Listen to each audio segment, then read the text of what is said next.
Hello everyone, welcome to our channel education hotspot. So class 12 के student, इस समय आप लोग बहुत प्रेशर में हो। बोर्ड एग्जाम आ गए हैं। आई थिंक 24 को आपका फर्स्ट एग्जाम है। बहुत कम टाइम बचा है। इतने सारे सब्जेक्ट कैसे टाइम दें, कैसे प्रिपेयर करें। प्रैक्टिकल्स भी चल रहे हैं स्कूल में आपके फाइनल्स के, तो थोड़ा सा हम लोग इस समय पे प्रेशर में हैं। जिन बच्चों ने पढ़ लिया उनको अलग तरीके का प्रेशर है, कैसे रिवीजन करें, कैसे और अच्छे मार्क्स एनहांस कर सकते हैं। जिन स्टूडेंट ने कुछ चीजें छोड़ रखी हैं वो इस कोशिश में है कि कहां से कैसे इस चीज को कवर करें, और जिन्होंने बहुत ज्यादा पढ़ाई नहीं की है वो थोड़े मस्ती में, बट धीरे धीरे जैसे पैसेज जाएगा वो और टेंशन में आएंगे कि आप कैसे लास्ट मोमेंट पे हम चीजें कवर कर सकते हैं। तो टाइटल से आप लोगों को समझ में आया होगा कि ये 1 मार्कर क्वेश्चन की मैं बात करने वाली हूं। तो 1 मार्कर क्वेश्चन इस टाइम पे क्या इंपॉर्टेंट है? क्या 1 मार्कर क्वेश्चन को टाइम देना इस टाइम पे बेनिफिशियल रहेगा, या हम इस टाइम पे 6 मार्कर क्वेश्चन में लगे रहें? क्या ये वीडियो देखने से कोई बेनिफिट मिलेगा, या फिर हम पूरे चैप्टर को रिवाइज करें? सो गाइस, इस वीडियो में ये वीडियो आपके लिए किस तरीके से बेनिफिशियल रहने वाली है, let me make it clear to you. मुझे यहाँ पे आप लोग 1 मार्क्स क्वेश्चन की बात करेंगे, तो आपके हर एग्जामिनेशन में इन योर मतलब जितने भी आप लोग सब्जेक्ट देखेंगे आपके एमसीक्यू आने हैं। ऑन एन एवरेज 10, 12, 15, 18 इतने आपके लिए एमसीक्यू आने हैं। मैं एवरेज ले लेती हूँ 12 क्वेश्चन। 12 क्वेश्चन मतलब 12 marks, and 12 marks I don't think कम होते हैं। क्लियर? 12 मार्क्स बिल्कुल भी कम नहीं होते हैं। एग्जाम में अगर आपको इनहेंस करना है, अपनी परसेंटेज बढ़ानी है, तो 1, 2 मार्क्स भी बहुत इंपॉर्टेंट रोल प्ले करते हैं। फर्स्ट वीडियो इसलिए इतना टाइम ले रही हूँ, नेक्स्ट वीडियो से ये बिल्कुल भी इतना टाइम नहीं लिया जाएगा आप लोगों का। प्लस दूसरी चीज, when I will explain you 1 marker question, जब मैं आपको 1 मार्कर क्वेश्चन एक्सप्लेन करूंगी तो उसका मतलब ये नहीं है कि I will straight away tell you the question and then answer आ जाएगा। नहीं, हम उस क्वेश्चन पे डिस्कशन करेंगे। हो सकता है वो 3-4 क्वेश्चन एक ही टॉपिक से रिलेटेड हो, where you will get the answer, और आपका पूरा एक टॉपिक प्रिपेयर हो जाए। लाइक गैट और WTO एक साथ 4 क्वेश्चन ले लिए तो सारा आपका प्रिपेयर हो जाएगा। एग्जाम्पल ले रही हूँ, ठीक है? ग्रीन रिवोल्यूशन, तो एक साथ एक जगह पे कंटेंट होगा, you will get to know all the things. तो ये बहुत सारी टॉपिक इन डिफरेंट सब्जेक्ट, ये मेरा जस्ट एग्जाम्पल था। यहाँ पे आपकी मल्टीपल सब्जेक्ट की वीडियोस आने वाली है। पॉलिटिकल साइंस की बात की जाए, ज्योग्राफी की बात की जाए, sociology, economics, business studies, you will get the videos of all these particular subject. Plus 1 marker question की अगर आप अभी से प्रैक्टिस करते हैं तो आफ्टर 12 जो आपको CUET एग्जाम देना है, जिसमें आपको डोमेन चूज करना है, वहां पे भी आपके MCQ बेस्ड चीजें रहने वाली हैं। तो 12 की प्रिपरेशन के साथ साथ आप उस प्रिपरेशन को भी ले सकते हो। 1 मार्कर समझाते हुए इन बिटवीन मैं आप लोगों को बहुत सारी कंसेप्ट भी समझा के चलूंगी कि if this question comes in your 3, 4, 6 marker question, then how will you approach with this answer? Okay, and if you want me to make more videos for the PESES based question of your respective subject, if you want कि PESES based video या PESES भी practice कराया जाए, then you can mention it in the comment box and I'll try to make that video। PESES based question की भी मैं video बनाने की, आप लोगों को मैक्सिमम वीडियो पहुंचाने की कोशिश करूंगी। Plus now watch the video. इस तरीके से तो क्वेश्चन समझाए नहीं जा सकते, सो कॉपी पेन का तरीका will be the best way to explain the video. पहली वीडियो थी इसलिए इतनी बातें हुई हैं। आप लोग ये वीडियो देखिए, 4-5 मैराथन वीडियो आपको हर सब्जेक्ट की मिलने वाली है। एंड उस वीडियो से अगर आप लोगों को कोई डाउट रहता है तो आप कमेंट करेंगे या इंस्टाग्राम पे मुझे मैसेज करेंगे। एग्जाम टाइम है, आई विल नॉट सजेस्ट कि इंस्टाग्राम वगैरह बहुत ज्यादा यूज कीजिए, तो आप मुझे यहाँ कमेंट कीजिए, मैं उसको वीडियो फॉर्मेट में या मैसेज का रिप्लाई करके आप लोगों को सोल्यूशन प्रोवाइड करने की कोशिश करूंगी, या फिर अगली वीडियो में सोल्यूशन दूंगी। तो watch the video till the end, tell me कि ये बेनिफिशियल रही, ये 1 मार्कर क्वेश्चन से आपको बेनिफिट मिला या नहीं मिला। And if you want me to make 3-4 marker question, 6 marker question की detail video, then I also try to do that. Watch the video till the end do like the video if you actually like it, and explain your response, your feedback in the comment section with me. So now, without wasting any time, let's continue this marathon video and sociology से regarding 1 marker question that can come in your 12th examination as well as in your CUET domain examination, उसको हम cover कर लेते हैं। अब जो 1 marker की बात करेंगे तो वील ट्राई कि यहाँ पे हम कुछ टॉपिक्स को डिटेल में एक्सप्लेन कर लें, सो दैट अगर वो आपके 3, 4, 6 मार्कर में भी कंटेंट आए तो आपको उस कंसेप्ट के बारे में इंफॉर्मेशन पता हो। Rest you can watch the detail video and then you can analyse how the things are happening. So let's start. The first question is the South African oppressive hierarchy system is called। सीधे 4 option आएंगे, मैंने यहाँ पे directly answer mention कर दिया है, but एक बार question पढ़ के जस्ट लुक आउट कि ये चीज आपको आती है या नहीं आती है। तो साउथ अफ्रीकन में हिरार्की सिस्टम था, प्लस वहां पे जो रेशियल डिस्क्रिमिनेशन हो रहा था, क्लियर, वहां पे racial discrimination on the basis of colour जो हो रहा था, इस पर्टिकुलर सिस्टम को वहां पे बोला गया अपार्थीड।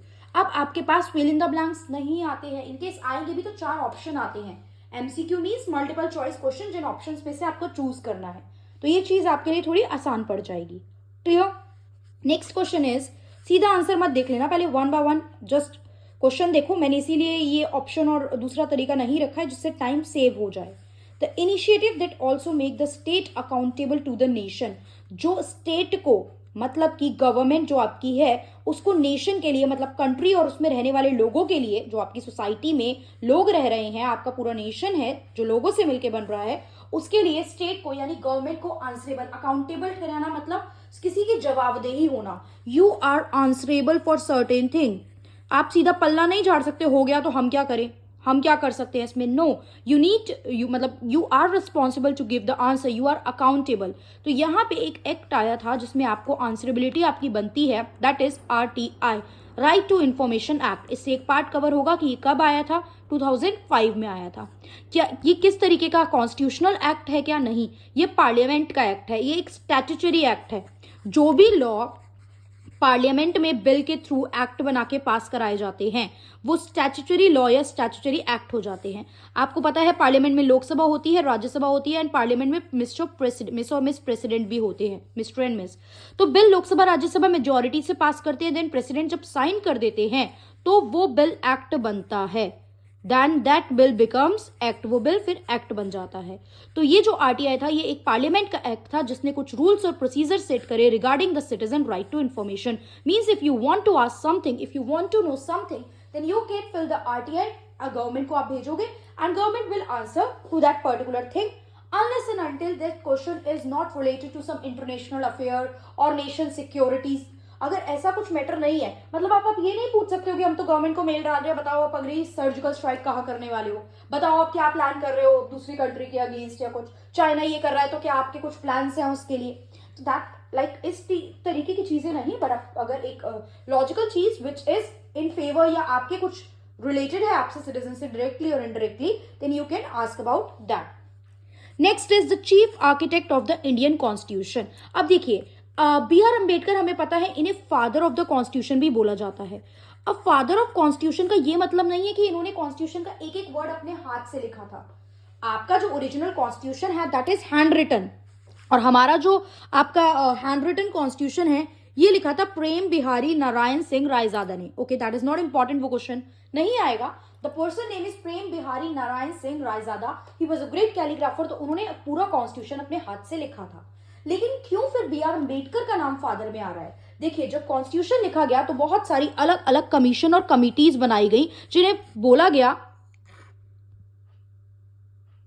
उन कमीशन और कमिटीज को बोला गया आप अपने अपने रिगार्डिंग रिस्पेक्टिवली काम कीजिए। मतलब आपको हमने सर्टेन टास्क दिए हैं, उसकी रिपोर्ट लाइए एंड वी विल सी, और उन रूल्स को, लॉस को हम कॉन्स्टिट्यूशन में इनकलकेट कर देंगे, ऐड कर देंगे, ठीक है। लेकिन उसको फाइनलाइज करने का काम किसका था? उसको फाइनलाइज करने का काम था ड्राफ्टिंग कमिटी का, और ड्राफ्टिंग कमिटी के चेयरमैन थे आपके BR अम्बेडकर। तो कॉन्स्टिट्यूशन में जितनी भी लाइन, जितने भी प्रोविजन लिखे गए वो सब BR अम्बेडकर की आंखों के आगे से गए।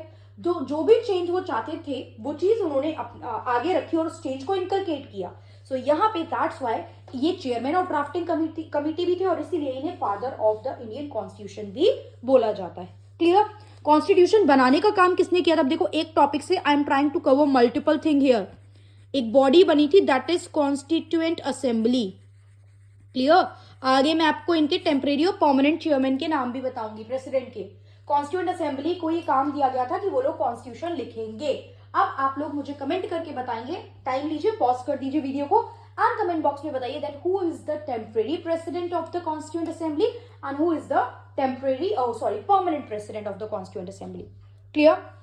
The next is landless migrant worker are also called. Landless है, जमीन नहीं है, migrant worker those who move from one place to another in search of work. Main जगह इनके रेजिडेंस प्लेस पे इन्हें काम नहीं मिल रहा होगा या वहां पे लिमिटेड वर्क होगा, वर्कर ज्यादा हो गए होंगे, that's why they move to other places to get the work to earn their livelihood. तो इन वर्कर को हम क्या बोलते हैं?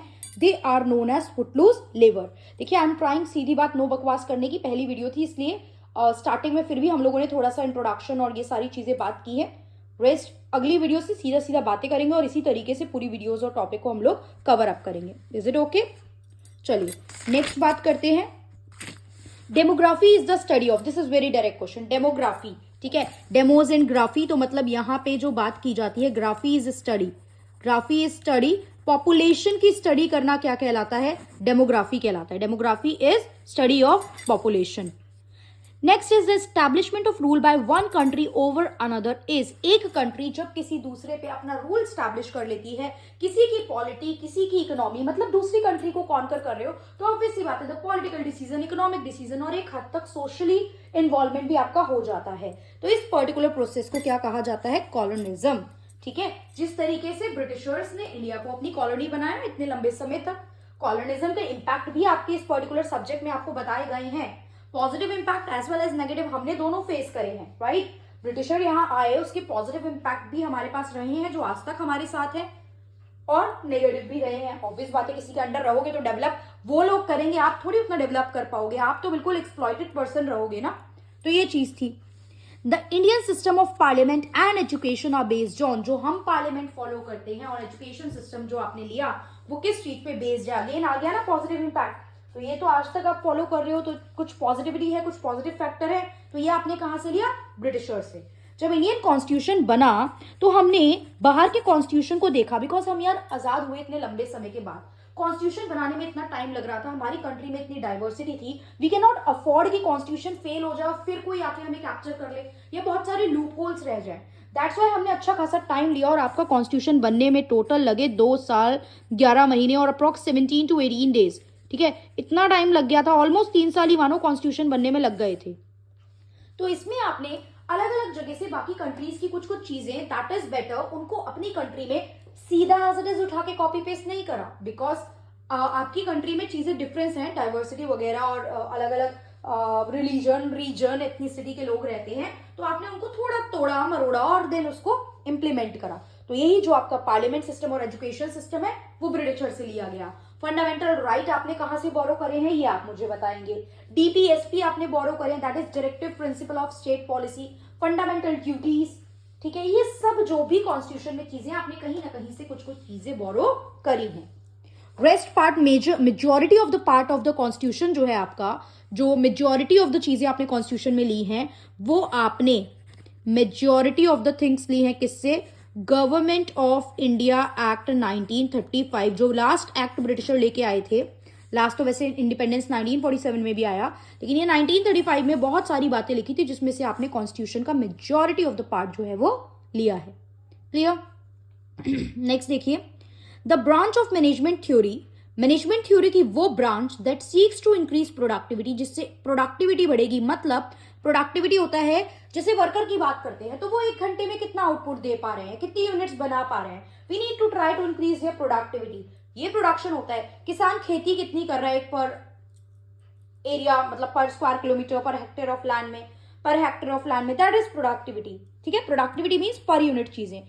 तो that increase the productivity and competitiveness through the creation of a unique organisational culture. एक अलग से ऑर्गेनाइजेशन कल्चर क्रिएट करोगे जिससे कि लोगों में कॉम्पिटिटिव फीलिंग आए और प्रोडक्टिविटी भी, उनके काम करने की जो क्षमता है दैट ऑल्सो इंक्रीज। तो ये चीज जो है क्या कहलाती है? So this thing is corporate culture. हम एक ऐसा कॉर्पोरेट कल्चर कहते हैं ना कि इस ऑर्गेनाइजेशन का कल्चर किस तरीके का है, culture, working environment, culture is a broader term.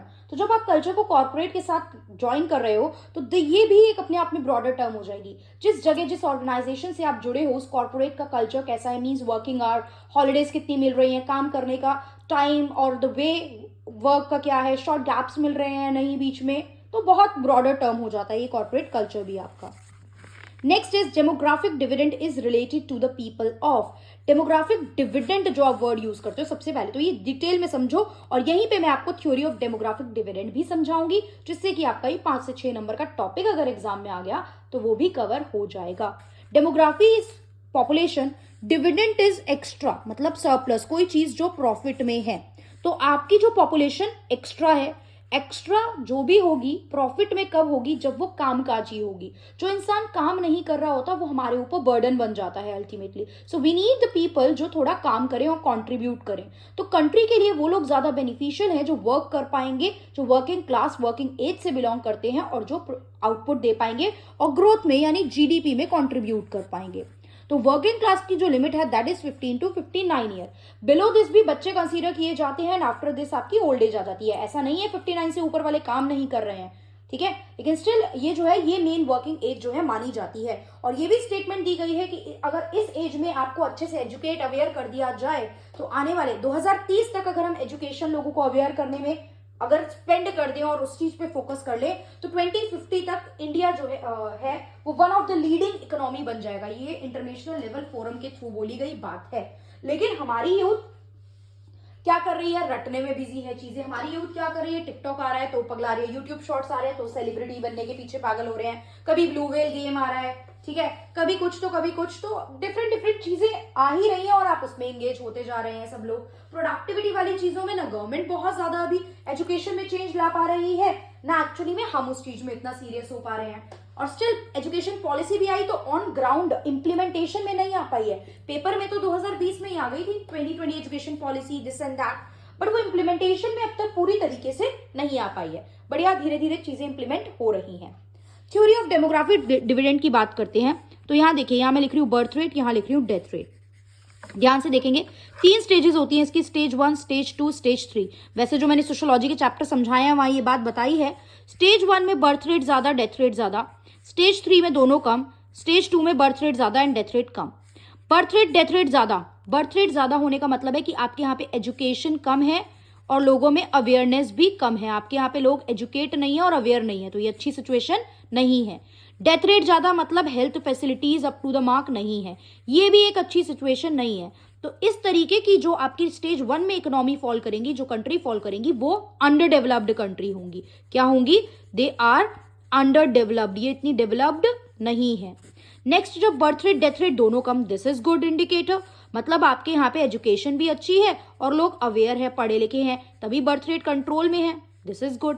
Death rate कम है मतलब health facilities up to the mark है, तो आप इस चीज को भी कवर अप कर पाए हो, तो ये हो जाती है आपकी डेवलप्ड काइंड ऑफ इकोनॉमी। वहीं बर्थ रेट ज्यादा मतलब यार अभी एजुकेशन उतनी नहीं है, अवेयरनेस उतनी नहीं है, ये तो हमें समझ में आ रहा है, ये तो डाउन है। लेकिन डेथ रेट कम मतलब आपने हेल्थ फैक्टर पे थोड़ा सा कंट्रोल पा लिया है। क्लियर? तो इस टाइप की इकोनॉमी होती है डेवलपिंग इकोनॉमी। क्लियर? ये होती है डेवलपिंग इकोनॉमी, डेवलपिंग कंट्रीज। अब ध्यान से देखो, यहाँ पे बर्थ रेट ज्यादा है और मर लोग कम रहे हैं, जन्म ज्यादा ले रहे हैं, तो क्या यहाँ पे बहुत ज्यादा लोग इकट्ठे नहीं हो जाएंगे? लोगों का ज्यादा क्लब नहीं बन जाएगा? तो इस स्टेज पे आपको देखने को मिलता है population explosion. This is the state of population explosion और you can say the stage of transition. Clear? तो अगर डिटेल में आता है तो I hope you guys can explain this. आप टेबल बनाओगे, देन स्टेज 1, स्टेज 2, स्टेज 3 लिख के इनको पैराग्राफ में you will explain this. Clear? इस तरीके से टेबल भी बना देना। टेबल बनाने से एक इंपैक्टफुल तरीका रहेगा, शॉर्ट में आप टीचर को सारी बातें समझा पाओगे एंड देन टेबल बनाने के बाद स्टेज 1, स्टेज 2, स्टेज 3 लिख के डिटेल में समझा पाओगे। The next thing is the concept of sociological imagination was given bye. ये कंसेप्ट किसने दिया था? सीधा सीधा नाम याद करना है, सी राइट मिल, एक अमेरिकन सोशियोलॉजिस्ट थे, उन्होंने सोशल इमेजिनेशन का कंसेप्ट दिया था। प्लस अगला क्वेश्चन भी इन्हीं से रिलेटेड है। Sociology can help you to map the links and connection between the personal trouble and social issues, individual versus society, personal problem versus societal problems। ये statement किसने दी? स्टेटमेंट सुनते ही नाम आ जाना चाहिए, सी राइट मिल। सी राइट मिल के दोनों क्वेश्चन मैंने साथ साथ में लिख दिए so that you can keep that in mind. Social imagination, और इमेजिन करते करते सी राइट मिल ने ये सोचा कि यार कुछ प्रॉब्लम होती है जो सिर्फ मेरी प्रॉब्लम है, my business is my business, none of your business, right? तो उसमें आपका कोई मतलब नहीं है, लेकिन वही कुछ प्रॉब्लम है जो सबके रिलेटेड कॉमन है, जो पूरी सोसाइटी के रिगार्डिंग प्रॉब्लम है। ठीक है? तो ये पर्सनल एंड सोसाइटल प्रॉब्लम की बात सोशल इमेजिनेशन करते हुए, सोसाइटी के बारे में सोचते सोचते किसने लिखा? सी राइट मिल ने। तो try to learn that. WTO कब फॉर्म किया गया? 1995 में। सुन लो इसमें भी क्या था, पहले गैट होता था, मतलब 1948 में गैट का फॉर्मेशन किया। आगे सारी चीजें आएंगी, ये आगे क्वेश्चन में मैं यही बता रही हूँ, तो सो दैट आगे के सारे क्वेश्चंस के आंसर आपको अपने आप क्लियर हो जाएं।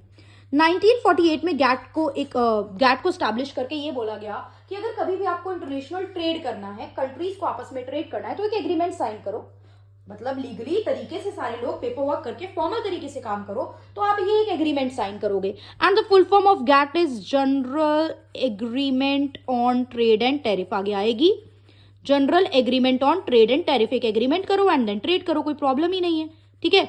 लेकिन 1948 तक ये चीजें चलती रही होती रही आगे तक। 1995 में ये देखा गया, इंडिया में उस टाइम पे LPG, लिबरलाइजेशन, प्राइवेटाइजेशन, ग्लोबलाइजेशन 1991 में इंडिया में आ गया था। तो ओवरऑल वर्ल्ड लेवल पे यहाँ पे देखा गया कि अब बार बार ये जो एग्रीमेंट साइन कर रहे हैं यार, ये उतना इफेक्टिव नहीं रह रहा है, इससे थोड़ी प्रॉब्लम आ रही है। तो क्यों ना हम एक इंटरनेशनल प्लेटफॉर्म प्रोवाइड करें सारी कंट्रीज को, जिससे कि they can sit and discuss कि वो आपस में क्या ट्रेड करना चाहती हैं, जिससे कि वो लोग ये भी एक प्लेटफॉर्म मिल जाए जिससे कि जो लीस्ट डेवलप कंट्री है यार, नॉर्मली उनसे कोई ट्रेड ही नहीं कर रहा है, आपस में अमीर अमीर कंट्री ट्रेड करके आगे निकलती जा रही है, तो लीस्ट डेवलप कंट्री को भी एक प्लेटफॉर्म मिले, उन तक भी टेक्नोलॉजी पहुंचे, उनको भी आप थोड़ा सस्ते में टेक्नोलॉजी प्रोवाइड करो, उनको भी मार्केट में इन्वॉल्वमेंट दो, ये सब काम हो सके।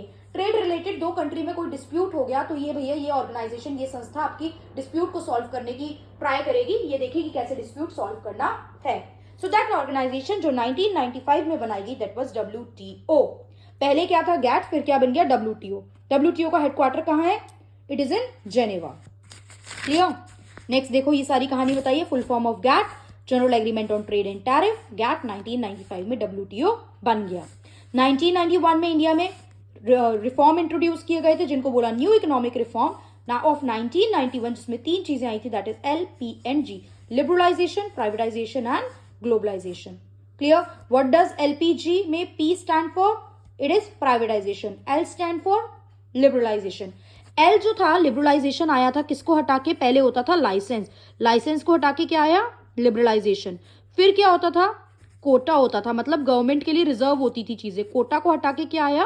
प्राइवेटाइजेशन। कि अब भैया प्राइवेट लोग भी एंटर करेंगे, वो भी चीजों में डील करेंगे, क्योंकि सरकार जो है पब्लिक सेक्टर अंडरटेकिंग है वो उतना अच्छा परफॉर्म नहीं कर रही है, उनको रेगुलरली लॉस हो रहा है। देन परमिट, परमिट को हटा के आया ग्लोबलाइजेशन। ठीक है, आई होप ये क्लियर हो रहा है। आई ट्राई कि मैक्स टू मैक्स क्वेश्चन हम इस वीडियो में कवर कर पाए, और आगे भी इसके काफी पार्ट आने वाले हैं, वो आपके कमेंट पे, आपके रिस्पॉन्स पे, आपके मैसेजेस पे डिपेंड करेगा whether you guys want more such videos like this, and if you will say then I'll also make the videos regarding the passage based question, 6 marker question, that totally depend upon your messages and comment. तो next is the socially established norm और pattern of behavior is known as, जो society ने कुछ norm set कर रखे हैं और किस तरीके से आप बिहेव करोगे, that depend upon your answer is culture. Like हम बोलते हैं ना हमारे कल्चर में ऐसा होता है, हमारे कल्चर में तो इसी तरीके से ये चीज की जाती है, हमारे कल्चर में तो ये चीज अलाउड ही नहीं है। तो मैं बार बार फोकस करती हूँ, कल्चर एक बहुत ब्रॉडर टर्म है, कल्चर को धर्म से मत जोड़ना, रिलीजन से मत जोड़ना, आपके पहनने का तरीका, आपकी लैंग्वेज, आपके खान पान जो आप खा पा रहे हो, your living style, all these things जो है ये आपके कल्चर को बनाते हैं। रिलीजन कल्चर का एक पार्ट है, रिलीजन कल्चर नहीं है, ध्यान रखना। फादर ऑफ इंडियन रोनाइसेंस, इंडिया में रोनाइसेंस, पुनर्जागरण, सोसाइटी, सोशल लेवल की चीजों को खत्म करना, ये सब जो चीजें स्टार्ट हुई थी, दिस वाज बाय राजा राम मोहन रॉय। एक चीज और ध्यान रखना, राजा राम मोहन रॉय का मेजर जो आगे के क्वेश्चन कवर करवा रही हूं, एक वर्क था कि इन्होंने सती प्रथा को बैन करा था, लेकिन जिस समय इन्होंने ये काम करा उस समय इंडिया में इंडियंस के पास इतनी फ्रीडम नहीं थी, लॉज जो थे, चीजें जो थी वो ब्रिटिशर बना रहे थे, राइट? वो ब्रिटिशर बना रहे थे because we were the colony of the britisher during this 1800 से 1900 वाले टाइम में। ठीक है, तो उस समय पे आपके जो यहाँ पे गवर्नर जनरल थे वो थे विलियम बेंटिक। तो विलियम बेंटिक ने ऑर्डर दिया था एंड इनके सपोर्ट और इनके एक तरीके से अंडर रह के राजा राम मोहन रॉय ने सती प्रथा को बैन करा। आइडियोलॉजी इनकी हो, सो भी जो भी हो, सोचना इनका हो, बट नाम विलियम बेंटिक का भी आएगा। अगर आपसे पूछा जाए हु बैंड सती में सारे 4 गवर्नर जनरल के नाम लिखे हों तो आप क्या लिखोगे नाम? Lord William Bentinck. इन्होंने एक एक्ट लेके आई थी, बंगाल सती रेगुलेशन एक्ट 1829 में, जिसके थ्रू इन्होंने सती को बैन कर दिया था। और अगर पूछा जाए who was the first governor general of India, तो ये विलियम बेंटिक थे। क्या होता था, ब्रिटिशर पहले यहाँ पे गवर्नर जनरल बनाते थे बंगाल के, क्योंकि बंगाल में पावर इन्होंने अपने हाथ में ले ली थी। फिर धीरे धीरे जब ये ओवरऑल सारी पावर लेते गए तो भैया पूरे इंडिया पे इनकी पावर आ गई, तो इन्होंने बोला कि अब हम सिर्फ बंगाल क्यों लिखें, अब तो हम गवर्नर जनरल ऑफ इंडिया लिखेंगे। तो जब इन्होंने ये बोला कि हम गवर्नर जनरल ऑफ इंडिया लिखेंगे, तो उस टाइम पे जो पहले गवर्नर जनरल बने that was Lord William Bentinck. और जो पहले गवर्नर जनरल ऑफ बंगाल थे, अगर पूछा जाए first governor general of Bengal कौन थे जो इनसे भी पहले बने थे, तो दैट वाज वॉरेन हेस्टिंग। वो कौन थे? Warren Hasting. ठीक है, बाद में वो 1857 के बाद जाके क्या बनने लगे थे लोग? वाइसराय। पहले बंगाल के बनते थे, फिर इंडिया के बनने लगे एंड देन वाइसराय बनने लगे थे 1857 के रिवोल्ट के बाद। अब हम देखते हैं राजा राम मोहन राय का नाम यार राम मोहन रॉय है। 3 देखो 2 नाम यहाँ पे मिक्स करके रख रखे हैं, बिकॉज हो सकता है किसी को कृष्ण जी ज्यादा पसंद है, मदर को या फादर को राम जी ज्यादा पसंद थे तो राम और मोहन दोनों नाम उन्होंने यहाँ पे मिक्स करके रख दिए इनके। अब ये राजा कहाँ से आ गया भाई? ये राजा वो नहीं है आजा मेरा राजा बच्चा, ये राजा टाइटल इन्हें दिया गया था। तो अब क्वेश्चन पूछता है कि ये राजा टाइटल इन्हें किसने दिया? तो this Raja title to him was given by Akbar second. Akbar second जो थे मुगल एम्परर थे उस टाइम पे, तो अकबर सेकंड ने इन्हें ये टाइटल दिया। नेक्स्ट कुछ और फैक्चुअल क्वेश्चन है। Keshav Chandra Sen of dash visited Madras in 1864। Keshav Chandra Sen जो थे वो कहाँ के थे जिन्होंने मद्रास विजिट किया? तो बंगाल। देखो क्या हुआ था, ब्रिटिशर की वजह से ना रेलवे स्टैब्लिश हो गई थी। ब्रिटिशर ने अपने जो रॉ मटेरियल और फिनिश प्रोडक्ट को ट्रांसपोर्ट कम्युनिकेट कराने के लिए रेलवे यहाँ पे लाए। आपके भले के लिए नहीं लाए थे, अल्टीमेटली अपना ही भला था, लेकिन उससे बेनिफिट तो कहीं ना कहीं आपको भी हुआ। आपके लिए भी ट्रैवल, ट्रांसपोर्टेशन, कम्युनिकेशन ये सब आसान हो गया। और जब आप एक जगह से दूसरी जगह जाने लगे तो आप दूसरी सोसाइटी को, वहां क्या चीजें चल रही हैं, आपके यहाँ क्या कमियां हैं, वहां क्या कमियां हैं, ये सब पहचानने लगे और लोगों ने आपस में वो चीजें डिस्कस करनी स्टार्ट कर दी थी। तो that Keshav Chandra Sen belong to Bengal. फिर यहाँ पे एक नाम है अंजुमन ए ख्वातन ए इस्लाम। इसको क्या बोला जाता है? It is also known as, तो this is All India Muslim ladies Conference. ठीक है, this is All India Muslim ladies Conference. ये एक इसका जो है एक दूसरा नाम है। तो फाउंड कब किया था इसे? 1914 में फाउंड किया गया था। We need to remember the year also, सीधा पूछ सकता है। All India Muslim ladies conference was founded in 1914। Next question, who is known as the luminous star in Indian history by whom? किसको ल्यूमिनस स्टार बोला जाता था और किसने बोला था? राइट, क्वेश्चन आ सकता है किसको ल्यूमिनस स्टार बोला गया और किसने बोला? तो राजा Ram Mohan Roy was known as luminous star and this is said to him by Rabindranath Tagore. Question ये भी आ सकता है कि राजा राम मोहन रॉय को ल्यूमिनस स्टार किसने बोला था? Then the answer is Rabindranath Tagore. Rabindranath Tagore ने 2 कंट्री के नेशनल एंथम लिखे हैं, that is India as well as Bangladesh. Amar Sonar Bangla जो है और आपके इंडिया का जो नेशनल एंथम है that is written by Rabindranath Tagore. इनकी बुक जिनमें one of the famous book जिनमें इनके प्रोज वगैरह सब कुछ मेंशन है दैट इज गीतांजलि, जिसके लिए इन्हें नोबेल प्राइज भी मिला था। And he was the first Indian to get the Nobel prize. Clear, he was the first Indian who get the Nobel prize. 2 बातें एक्स्ट्रा जान लोगे तो यार कहीं ना कहीं जीएस में या कहीं काम आ ही जाएंगी।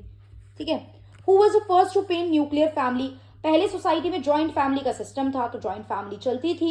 न्यूक्लियर फैमिली का जैसा कि सिर्फ हस्बैंड वाइफ एंड बच्चे रह रहे हैं, कंसेप्ट बहुत लेटर ऑन सोसाइटी में जाके आया है। व्हेन इंडस्ट्रियलाइजेशन हो गया, लोगों को काम करने के लिए बाहर जाना पड़ा, तो वो फैमिलीज को भी साथ ले जाते थे, तो फैमिली सेगमेंट में डिवाइड होने लगी थी और उसी को नाम दिया गया न्यूक्लियर फैमिली। तो इसको पेंट करने वाले कौन थे first person? What was the name? तो that was Raja Ravi Varma. Clear. Dash essay on liberty after publication became a text in Indian college। ये लिबर्टी पे एक एस्से लिखा गया था, उसके बाद ये इंडियन कॉलेजेस में भी आगे उस लिबर्टी को पढ़ाया जाने लगा और आज तक भी आगे पॉलिटिकल साइंस वगैरह जब आप ग्रेजुएशन वगैरह करते हो तो ये आप पढ़ते हो। तो वो किसका टेक्स्ट था? ऑप्शन मिलेंगे अगेन एग्जाम में 4। क्लियर कट नाम याद रखना है, that is John Stuart mills. ठीक है, जॉन स्टुअर्ट मिल्स ने एक एस्से लिखा था लिबर्टी पे, उसके बाद वो आगे जाके जो उनका एस्से था दैट बिकम वेरी पॉपुलर और वो इंडियन कॉलेजेस में पढ़ाया भी जाने लगा और आज भी पढ़ाया जाता है। Next is the process whereby people want to improve their status through adoption of the names and custom of the culturally high placed group। मतलब जो ये लोअर कास्ट में जो लोग हैं वो लोग अपर कास्ट के लोगों को क्या कर रहे हैं? आप इमिटेट कर रहे हो, कॉपी कर रहे हो, उनके कल्चर, उनके ट्रेड्स को, उनके कस्टम्स को फॉलो करने की कोशिश कर रहे हो, so that you can become the part of the main stream. ठीक है, सो दैट आप उस मेन स्ट्रीम का पार्ट बन सको। तो क्लियर कट ये अपर कास्ट लोअर कास्ट के कल्चर को कॉपी, कस्टम को कॉपी, फॉलो कर रही है, अडेप्ट कर रही है, ये सब वर्ड आते ही आंसर क्लियर कट माइंड में आ जाना चाहिए, that is Sanskritisation. That concept is what? Sanskritisation. This concept is given by, the concept of Sanskritization was given by, it is given by M.N. Srinivas. Clear? M.N. Srinivas. M.N. Srinivas ने कहाँ की study की थी? ये कहीं पे रहे थे, तो ये फील्ड रिसर्च, फील्ड स्टडी के लिए बहुत फेमस हैं कि किसी जगह रहो और वहां की स्टडी करो। सोशियोलॉजी में इसको क्या कहते हैं कहीं रह के स्टडी करने को? That is participant observation. क्या बोलते हैं? 11th क्लास में पढ़ के आए होगे आप लोग, participant observation. And this participant observation जो है ये कहाँ की करी थी इन्होंने? Coorg. Clear. Next is what comes by birth but can not be cast off by dying. भैया जन्म से मिल जाती है लेकिन मरने के बाद भी आपसे नहीं जाती है, means you can not change this. And the things जो आपको बाय बर्थ मिल गई है, जिसे आप चेंज नहीं कर सकते हो, उसको हम कहते हैं एस्क्राइब्ड स्टेटस। और ये क्या चीज है? ये चीज है कास्ट, कि जो आपको पैदा हुए तभी मिल गई, and during your life time you can not change this. Yes, but अपनी पोजीशन, अपनी इनकम की बात की जाए, अपनी क्लास की बात की जाए, एक पर्सन लोअर से मिडल, मिडल से अपर, अपर से मिडल में भी आ सकता है, because that depend upon your income. और इनकम आती है आपकी नॉलेज पे डिपेंड करती है चीजें, ठीक है। तो नॉलेज और एजुकेशन तो आप अपने लाइफ टाइम में बढ़ा सकते हो, पढ़ सकते हो चीजों को, राइट। तो वो होते हैं अचीव्ड स्टेटस, जिसे आप हासिल करते हो, ठीक है। That is achieved status. तो जो आपकी क्लास है, that is your achieved status. Clear? Next, the concept of dominant caste was given by, अभी देखा Sanskritization was given by M N Srinivas and dominant caste was given by M N Srinivas. The study of M N Srinivas was based on, अभी बताया, field view. ये book पढ़ के चीजों को सिर्फ रिपोर्ट तैयार करना, अपनी स्टडी देने पे फोकस नहीं करते थे। ही वांट कि भैया जाऊं उस जगह पे, देखूं क्या चीजें और उसकी स्टडी करूं। Clear? Next is invisibility of the disabled may be compared to the protagonist of the book Invisible Man. Clear? एक बुक थी इनविजिबल मैन, जो कि थी राल्फ एलिसन की। इनविजिबल मैन नाम की एक बुक थी राल्फ एलिसन की, जिसमें उन्होंने रेसिज्म अगेंस्ट अफ्रीकन अमेरिकन जो थे यूएसए में, उसके अगेंस्ट बात की थी। किसने? राल्फ एलिसन ने, अपनी बुक इनविजिबल मैन में। तो इनविजिबल मैन जो बुक थी वो राल्फ एलिसन की थी। तो इस चीज को कंपेयर करने के लिए, मतलब इनविजिबल मैन से कुछ चीजों को कंपेयर किया कि जो डिसेबल्ड है उनकी भी धीरे धीरे इनविजिबिलिटी होती जा रही है, मतलब उनके साथ भी डिस्क्रिमिनेशन हो रहा है एक तरीके से देखा जाए। तो ये काम किसने किया? This work was given bye Anita Ghai. Anita Ghai ने इस सिचुएशन को राल्फ एलिसन की एक बुक इनविजिबल मैन से क्या करा? कंपेयर करा। इनविजिबल मैन के ऑथर, राइटर पूछा जाए, this book was written by Ralph Ellison. ये बुक क्या बात करती थी? ये बुक बात करती थी डिस्क्रिमिनेशन। कौन से डिस्क्रिमिनेशन की? रेशियल डिस्क्रिमिनेशन की। कहां हो रहा था? यूएसए में हो रहा था। Clear? Next is commission related to the backward classes. Option दिए जाएंगे कि 4 कमीशन है, इनमें से बताओ बैकवर्ड क्लासेस के लिए कौन सी कमीशन है। तो that was Mandal commission, which is for the other backward classes, OBC के लिए थी, जिसके थ्रू, इसके थ्रू, इस कमीशन के रिकमेंडेशन और रिजल्ट के थ्रू ओबीसी को 27% रिजर्वेशन मिल गया था पब्लिक सेक्टर एम्प्लॉयमेंट में और एडवांस एजुकेशन में। अब जो आप इन ओबीसी को रिजर्वेशन की बात करते हो, वो आप किस बेसिस पे देते हो? इकोनॉमिक बेसिस पे देते हो क्या? किस बेसिस पे देते हो? Socially and educationally backward classes, मतलब ऐसी क्लासेस जो कि सोशली अभी भी एससी एसटी के बाद भी कुछ ऐसी क्लासेस, यहाँ पे लिस्ट सबमिट की गई थी कि यार अभी भी ऐसी क्लासेस रह गई हैं that are socially and educationally backward, so we need to uplift them, और उसके लिए हमें रिजर्वेशन उनको प्रोवाइड कराना पड़ेगा। तो 1979 में ये मंडल कमीशन स्टैब्लिश करी गई, जिसके हेड थे बीपी मंडल, और जिसके चलते आपने रिजर्वेशन की बात की थी for the OBC. Clear? OBC में ही एक कंसेप्ट आता है क्रीमी लेयर का, क्योंकि बाद में बात की गई कि यार यहाँ पे भी प्रॉपर ऐसे लोग होते हैं जो मजे की क्रीम खा रहे हैं, अच्छे खासे बैठे हैं, वेल्दी, तो वो क्रीमी लेयर के लिए सारे रिजर्वेशन जो है वो अप्लाई नहीं होते हैं। अभी इस कंसेप्ट को डिटेल में मत देखो फिलहाल, आगे आते हैं। Human population tend to grow at faster rate than which means of human subsistence can grow. Simple सी बात बोली गई है भैया, लोग, जनता, आबादी बहुत तेजी से बढ़ रही है, और उनको पूर्ति डालने वाले जो खाने पीने के सामान, एग्रीकल्चर प्रोडक्शन, ये सब है, ये बहुत धीरे बढ़ रहा है। तो ये जो कंसेप्ट था, ये जो थ्योरी थी, ये थी थॉमस रॉबर्ट माल्थ्यूस की, जिन्होंने क्लियर बोला था कि आपकी जो पॉपुलेशन है वो तो जीपी में बढ़ रही है और एग्रीकल्चर प्रोडक्शन सिर्फ एपी में बढ़ रहा है, arithmetic progression and geometric progression. What does this means? कि पॉपुलेशन तो बढ़ रही है 2, 4, ये पॉपुलेशन की बात हो रही है, ठीक है। 2, 4, 4 का डबल 8, 8 का डबल 16, 16 का डबल 32, देन डबल 64, ऐसे बढ़ रहे हो आप पॉपुलेशन में, तो ठीक है। लेकिन जो आपकी एग्रीकल्चर प्रोडक्शन है, जो आप एग्रीकल्चर प्रोडक्शन की बात करें, वो बढ़ रहा है 2, 4, 6, 8, 10, 12। तो कैसे ये चीज मतलब इतना प्रोडक्शन इन पॉपुलेशन को सेटिस्फाई कर पाएगा? तो प्रॉब्लम आती है। Clear? So this theory is of Thomas Robert Malthus, जो एक इंग्लिश पॉलिटिकल इकोनॉमिस्ट थे। बाद में इन्होंने ये भी बोला कि इस पॉपुलेशन को फिर कम करने के लिए 2 तरीके होते हैं, या तो आप प्रोटेक्शन ले लो पॉपुलेशन कम करने के लिए, तो 2 टाइप दिए इन्होंने, natural check and positive check, वरना नेचर जवाब देगा। नेचुरल कैलेमिटी का आना, मासिव में लेवल में लोग मर जाते हैं, फेमाइंस आना, ऑल दीज थिंग, फिर नेचर भी ये चीज जो है उसको कंसिडरेट करके चलता है। The proportion of the person in numerous age group, अलग अलग एज ग्रुप में, जैसे कि हमने देखा था up to 15, 15 to 59, 59 and above, ये अलग अलग एज ग्रुप में जो पॉपुलेशन होती है, होल पॉपुलेशन को आप इस जब स्ट्रक्चर में डिवाइड कर देते हो तो उसे क्या बोलते हैं? Then this is known as age structure. Clear? This concept is known as what? Age structure. Next देखते हैं क्वेश्चन, थोड़ा क्वेश्चन ही क्वेश्चन ले रहे हैं हम लोग स्पीड में। जो भी आपके डाउट आएंगे आप कमेंट करके मुझे बताएंगे, so that I will try to clear your doubt. And this is a marathon session और रिविजनरी सेशन है, दैट्स वाई स्पीड थोड़ी ज्यादा रखना जरूरी है, सो दैट मैक्सिमम कंटेंट कवर कर सके। एग्जाम में टाइम नहीं है, आज 3 हो गई है, आई थिंक 22 और 24 you will be having your English exam, right. तो 2 दिन तो आपके इंग्लिश के लिए रिजर्व रखो, बिल्कुल टोटली इंग्लिश पढ़ोगे एग्जाम से पहले। तो यार अब बस 15-20 दिन ही बचे हैं जब आप बाकी सारे सब्जेक्ट को भी टाइम दे सकते हो, ठीक है। तो थोड़ा स्पीड अप होकर ये काम हमें करना पड़ेगा, we do not have any other option. Next question देखेंगे, the speed of growth required for brand spanking new generation to exchange the older ones that are dying out. इसका क्या मतलब है? वो ये कह रहा है कि कितनी ग्रोथ आपको चाहिए।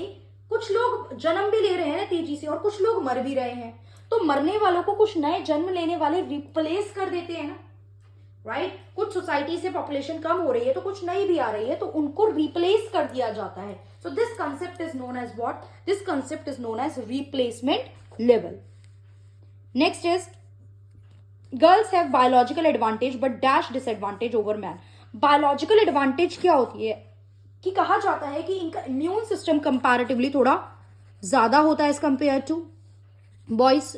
छोटे पे देखा जा रहा है ये immune system is more, plus यहां पे बात की गई है कि यार they tend to live more, life span ज्यादा होता है। लेकिन फिर भी प्रॉब्लम है इनके साथ। प्रॉब्लम क्या है कि सोशल डिस्क्रिमिनेशन, सोसाइटी में जो स्टीरियोटाइपिंग है वुमेन को लेके, जेंडर रोल फिक्स है, जेंडर डिस्क्रिमिनेशन है, वो सोशली क्रिएट की हुई चीजें हैं, right, that are socially created things. तो वो प्रॉब्लम क्रिएट करती है फीमेल के लिए, that is the problem for them. Caste system और rule follow strict rules about marriage. ये किस टाइप की मैरिज है कि you can not married outside the caste. ये कास्ट के कुछ फीचर में एक फीचर ये भी आता है कि you can not married, you cannot get married outside your caste. So this type of marriage is endogamous, जब आप कास्ट अपनी कास्ट के बाहर दूसरी कास्ट में शादी नहीं कर सकते हैं। The management, next question 37 question is this. We will try to cover 50 question and then I'll end this video. The management shut the gate and prevent workers from coming. Management ने दरवाजे बंद कर दिए और वर्कर को prevent कर दिया आने से। then this situation is known as lockout. क्या बोलते हैं इसे? लॉकआउट। वर्कर का अगेंस्ट मतलब अपोज करने का तरीका होता है वर्कर का sit on strike and this thing, लेकिन यहाँ पे मैनेजमेंट ने शट कर दिया है गेट और वर्कर्स को बोल दिया कि यू कांट कम। तो ये कंसेप्ट होता है लॉकआउट का। अब तो ये देखो डायरेक्ट एक तरीके से फैक्ट बेस्ड क्वेश्चन, इसमें समझाने जैसा अभी कुछ नहीं है, तो डायरेक्ट इन क्वेश्चन के आंसर मैं आपको बता के चलती हूँ। अनटचेबिलिटी ऑफेंस एक्ट कब पास हुआ था? 1955 में। कब हुआ था? 1955 में। If you want then I can also conduct a live test. हम लोग लाइव टेस्ट भी रख सकते हैं इफ यू गाइज वांट, ठीक है। तो ये क्वेश्चन 3, 4, 5, 6 बार जब हम लोग बोल लेंगे तो ये चीज याद रह जाएगी, ठीक है। एक बार में नहीं होगी, 2 बार में नहीं होगी, लेकिन जब 3, 4 बार सेम चीज बोलेंगे तो कहां तक बचेंगी चीजें भी, ठीक है। अनटचेबिलिटी एक्ट हुआ था पास 1955 में। लोअर कास्ट को हरिजन किसने बोला था? महात्मा गांधी ने बोला था।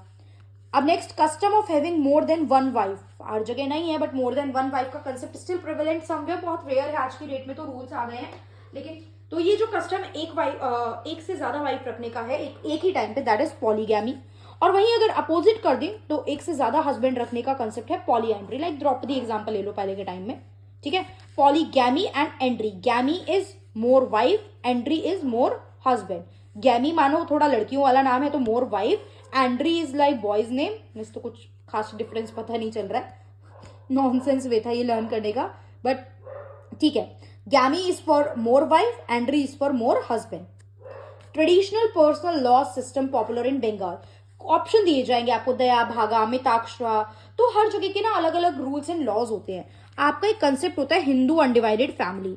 हिंदू अनडिवाइडेड फैमिली में से देखो बिजनेस का भी अलग तरीका होता है, जिसमें एक फैमिली पूरा सेम बिजनेस कंडक्ट कर रही होती है, तो उसके हेड को, बिजनेस के हेड को आप लोग कर्ता बोलते हो। कर्ता सारे डिसीजन लेता है, सारी चीजें मैनेज करता है, और बाकी जो मेंबर होते हैं वो कहलाते हैं को पार्टनर्स। क्या कहलाते हैं? को पार्टनर्स। पार्टनर नहीं होते हैं वो, को पार्टनर्स होते हैं, ठीक है।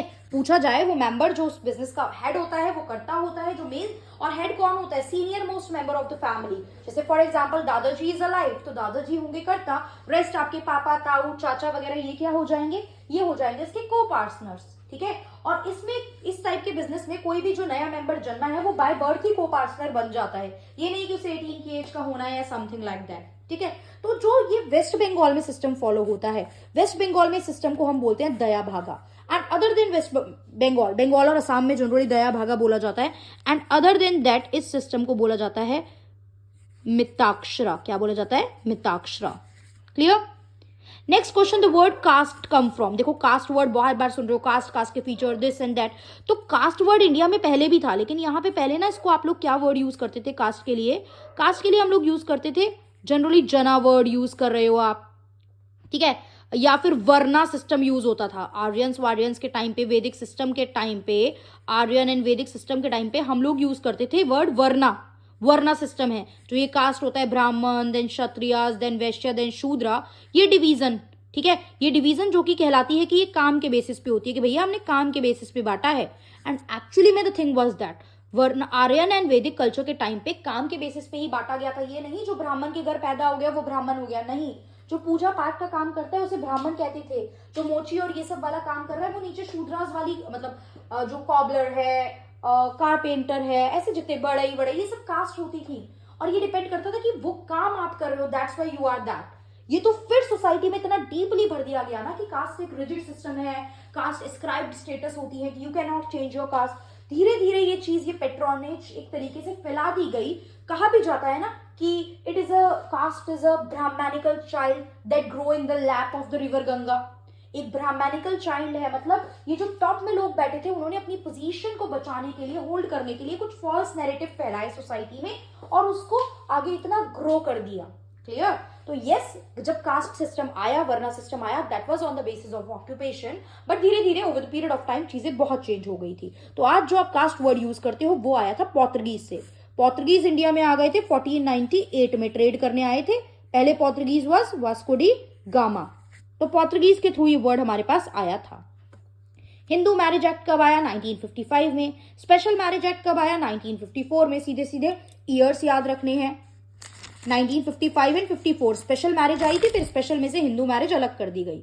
पंचायत एंड म्युनिसिपैलिटी शुरू में कॉन्स्टिट्यूशन जब बना तब नहीं पार्ट थे, बाद में इसको लाया गया। कॉन्स्टिट्यूशन में जब भी कुछ आप लोग बाद में इंट्रोड्यूस करते हो तो वो होता है अमेंडमेंट के थ्रू। तो पंचायत है 73rd अमेंडमेंट और म्युनिसिपैलिटी है 74th constitutional amendment act. Panchayat 73rd, municipality 74th, दोनों 1992 में आई। Next question number 47, Malthusian theory of population growth was given in, इन्होंने कहां पे लिखी थी? ये जो भी मैंने आपको पूरी एपीजीपी प्रोडक्शन और पॉपुलेशन वाली कहानी सुनाई, that was written in the essay on population. 1789 में एक एसे ऑन पॉपुलेशन लिखा था जहां पे ये थ्योरी इन्होंने मेंशन करी। Next, policy introduce by government of India that could increase child sex ratio. 4 policies का नाम आएगा कि वो चाइल्ड सेक्स रेशियो को बढ़ा सकता है, दैट इज बेटी बचाओ बेटी पढ़ाओ। जो गर्ल्स की एजुकेशन पे फोकस कर रही थी कि गर्ल को भी क्या नंबर जो है वो रहना चाहिए गर्ल का भी। और यहाँ पे 100 डिस्ट्रिक्ट में इसको जो जहाँ पे चाइल्ड सेक्स रेशियो कम था, मतलब गर्ल चाइल्ड कम थी, वहां पे इस चीज को इंट्रोड्यूस किया गया था। Next 49 question, the population policy 1952 में आई, इसने कंक्रीट फॉर्म कब लिया, मतलब कब इसको प्रॉपर्ली इंप्लीमेंट किया गया? जब ये नेशनल फैमिली प्लानिंग प्रोग्राम बन गया तब। लास्ट क्वेश्चन देखो, एक बार देख लेते हैं। पिरामिड जो 2026 का था वो फ्यूचर साइज बता रहा था अलग अलग एज ग्रुप के पिछले डेटा पे।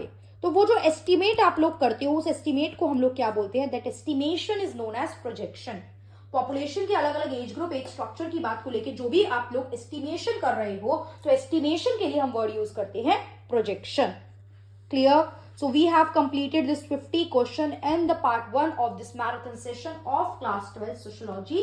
ये MCQ मल्टीपल पर्सपेक्टिव से आपके बोर्ड एग्जामिनेशन में, आपके अपकमिंग आने वाले CUET के एग्जामिनेशन में जो आफ्टर 12th एंट्रेंस दोगे, हर जगह ये इंपॉर्टेंस रखने वाले हैं। And that's why I try to share this more marathon videos with you guys. And if you like the video, and मैं बोल रही हूँ बिकॉज सिंसियर बच्चा ही अब तक वीडियो में रुका होगा, जो नॉन सिंसियर होगा वो शुरू में जा चुका होगा। तो if you actually like the video then do like it by pressing the like button. बाकी अच्छी वीडियो लगी है, यूजफुल लगी है तो भी कमेंट करके बताओ that you want more such video. कुछ प्रॉब्लम लगी है, you want any changes, then also आप कमेंट करके बताइए। So will wait for the comment. बाकी मैं रिस्पेक्टिव और सब्जेक्ट की वीडियो बनाऊंगी, एंड अगर मुझे इस वीडियो में कमेंट मिलेंगे और आपका पॉजिटिव रिस्पॉन्स मिलेगा then I will upload the part second of this video. Otherwise next मैं जिस भी सब्जेक्ट में मुझे रिस्पॉन्स मिलेगा and student want me to make the video then उस पर मैं वीडियो बनाऊंगी। देखिए रिस्पॉन्स मतलब ये नहीं है अगर 2-3 बच्चे भी मुझे पॉजिटिव रिस्पॉन्स देंगे या यहाँ पे रिस्पॉन्स आएगा then I will for sure make the video for them. Okay, so that's all for this video. All the very best for your exam की, मतलब अब तैयारी करते रहिए, लास्ट मंथ है, बिल्कुल एग्जाम आ ही गए हैं, ठीक है। So thank you for watching this video.